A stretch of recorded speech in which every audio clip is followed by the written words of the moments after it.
like a Hellcat.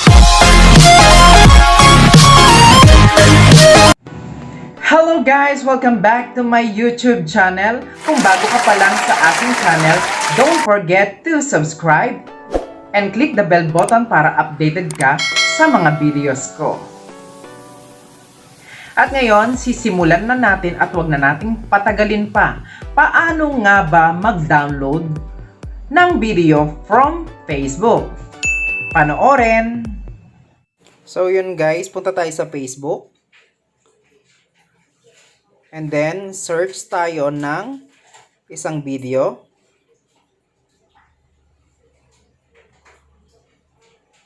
Ito yung kay Lady Gaga.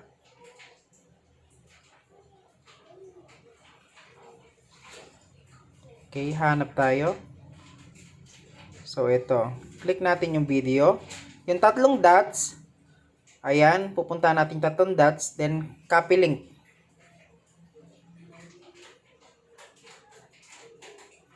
Back tayo, punta tayo sa Google Chrome. Then, punta tayo doon sa mismong, yan, eto, pipindutin natin yan, copy-paste natin. I-go natin, yan. Click natin, edit, ayan yung pencil. So, pupunta tayo doon sa may, yan, yung M, lagyan natin ng basic. mbasic.facebook.com.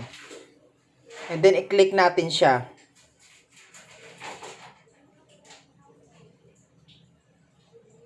So, yan. Click yung video. Then download the link. Download link.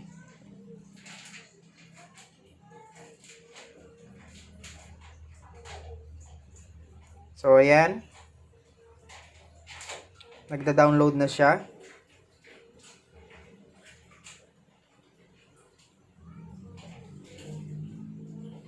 Tanggalin yung X. Ayun, open mo yon, yung na-download. So, ayan na siya.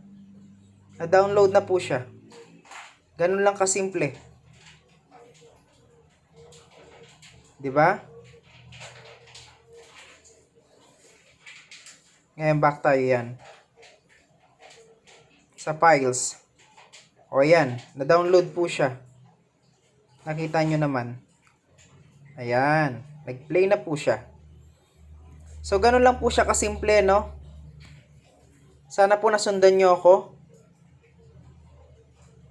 So, yun guys, ganun lang kasimple mag-download ng video from Facebook. Sana po may natutunan po kayo sa akin.